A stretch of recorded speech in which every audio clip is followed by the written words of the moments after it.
मेरे दिव्य गुरुदेव श्री परमहंस योगानंद जी के द्वारा ये बहुत ही महत्वपूर्ण टॉपिक, जो वास्तव में ईश्वर को चाहते हैं उनके पास वे यानी कि ईश्वर अवश्य आएंगे।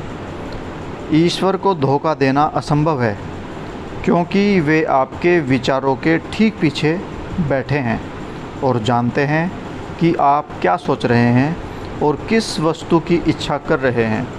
यदि आप अपने हृदय से वास्तव में संसार का त्याग कर दें और ईश्वर के साथ आंतरिक संपर्क का प्रयास करें तो वे आपके पास आ जाएंगे। परंतु यदि आप एक निश्चित रूप से जान लें कि आप केवल उन्हें ही चाहते हैं और कुछ नहीं, एक बार आपके हृदय में उनको पाने की इच्छा स्थापित हो जाए तो वे अवश्य आएंगे।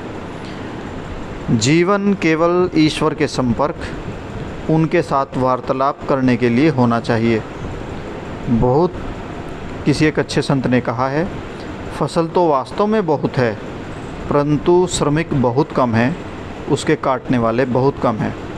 दूसरे शब्दों में, जिन्होंने सत्य को जीवन में अपनाया है वही लोग इस फसल को काट सकते हैं। क्या हमारे लिए ईश्वर परायणता का सबसे बड़ा उदाहरण और कोई हो सकता है, जब स्वयं संत कहते हैं, परमपिता उन्हें क्षमा कर दीजिए, क्योंकि वे नहीं जानते वे क्या कर रहे हैं। यानी कि जब कोई व्यक्ति आपके प्रति जब कुछ गलत करे तो अपने हृदय को बढ़ाएं, ईश्वर में प्रेम करें और सभी को माफ़ कर दें। ये एक व्यक्ति की, एक संत की पहचान है।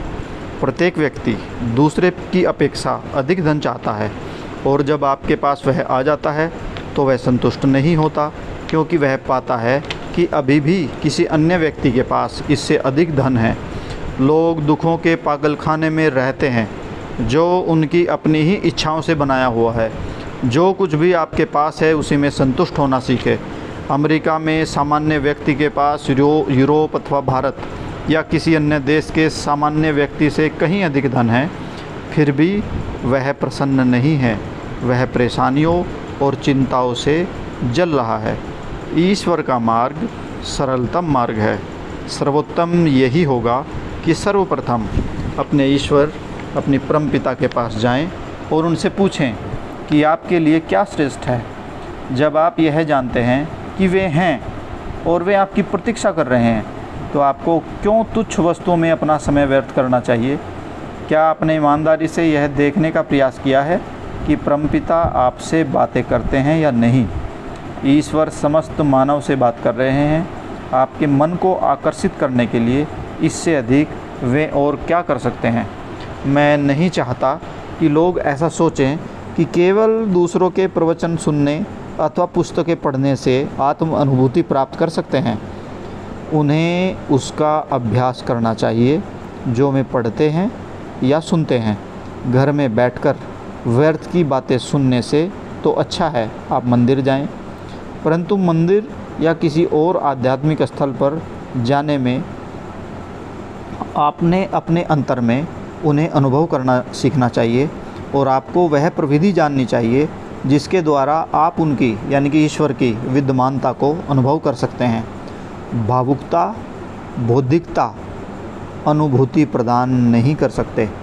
जब आप ईश्वर के समक्ष स्वयं को पूर्ण रूप से अर्पित कर देते हैं, जब आप अपने स्वार्थ हेतु प्रार्थना करने के लिए कदापि प्रलोभित नहीं होते और जब आप आश्वस्त हैं कि ईश्वर आपका प्राण है, आपकी आत्मा है और अन्य सब कुछ हैं, तब आप मुक्त हैं। सोचें, अब से कुछ दशक बाद हमारी यह विद्यमानता एक स्वप्न बन जाएगी, यानी कि हम इस पृथ्वी पर चलते हुए दिखाई नहीं देंगे और मेरा यहाँ बैठना और आपसे बातें करना भी उस स्वप्न का एक भाग बन जाएगा। बीते समय के सभी महान गुरुजन मानव जाति की चेतना में स्वप्न बन गए हैं, परंतु उन महात्माओं ने मोक्ष प्राप्त किया है। जो कुछ हो रहा है उनके प्रति वे सदा सचेत रहते हैं। वे आज भी हैं। कितना विलक्षण स्वप्न है यह जीवन।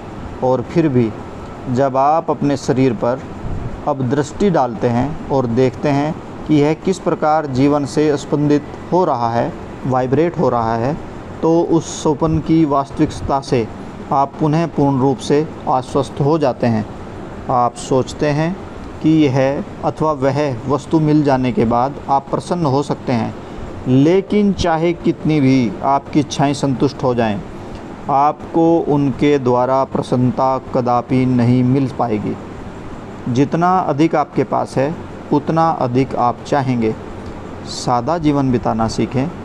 उस पुरुष का मन पूर्ण रूप से संतुष्ट है जिसकी इच्छाएं सदा अंतर की ओर, ईश्वर की ओर प्रभावित होती हैं।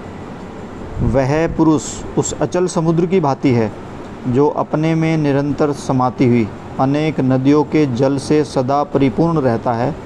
वह मुनि नहीं है जो अपने शांति रूपी सरोवर में इच्छा रूपी छेद कर देता है और जल को निकल जाने देता है। एकांत में ईश्वर को खोजें।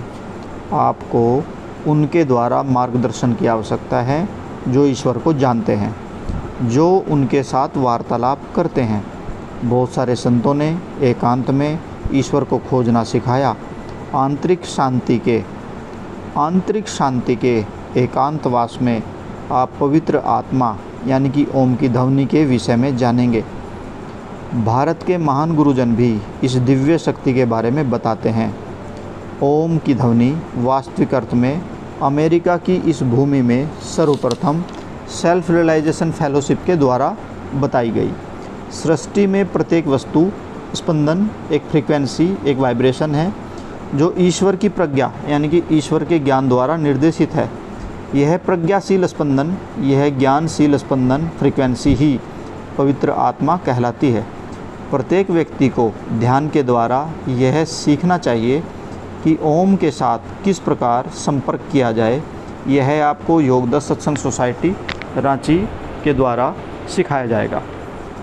आपकी आत्मा की शांति में, आपकी एकाग्रता के निकुंज में अनंत ईश्वर के साथ अनंत प्रेम लीला है, परंतु आपको ईश्वर और धन संपत्ति दोनों एक साथ नहीं मिल सकते। आपको स्वयं अपने को ईश्वर के समक्ष पूर्ण रूप से समर्पित करना होगा। वे शाश्वत प्रेमी हैं, वे आप सबका प्रेम मांग रहे हैं। हृदय की संपूर्ण हृदय से ईश्वर को संपूर्ण हृदय से खोजने के लिए आपको अपनी इच्छा शक्ति और एकाग्रता का उपयोग करना अवश्य सीखना चाहिए। आपके कार्य आपकी आदतों के द्वारा आदेशित होते हैं। जिन कार्यों को आप करना नहीं चाहते उन्हें करने के लिए आप आदतों के द्वारा सदैव बाध्य किए जाते हैं। आप सदा ही बंधे रहते हैं। आप स्वयं अपने शत्रु हैं और आप इसे नहीं जानते। आप निश्चलता से बैठना नहीं सीखते। आप ईश्वर को समय देना नहीं सीखते। आप अधीर हो जाते हैं। आप तुरंत स्वर्ग को पाने की आशा करते हैं। आप इसे पुस्तकें पढ़कर अथवा प्रवचनों को सुनकर अथवा धर्मार्थ कार्य करके प्राप्त नहीं कर सकते।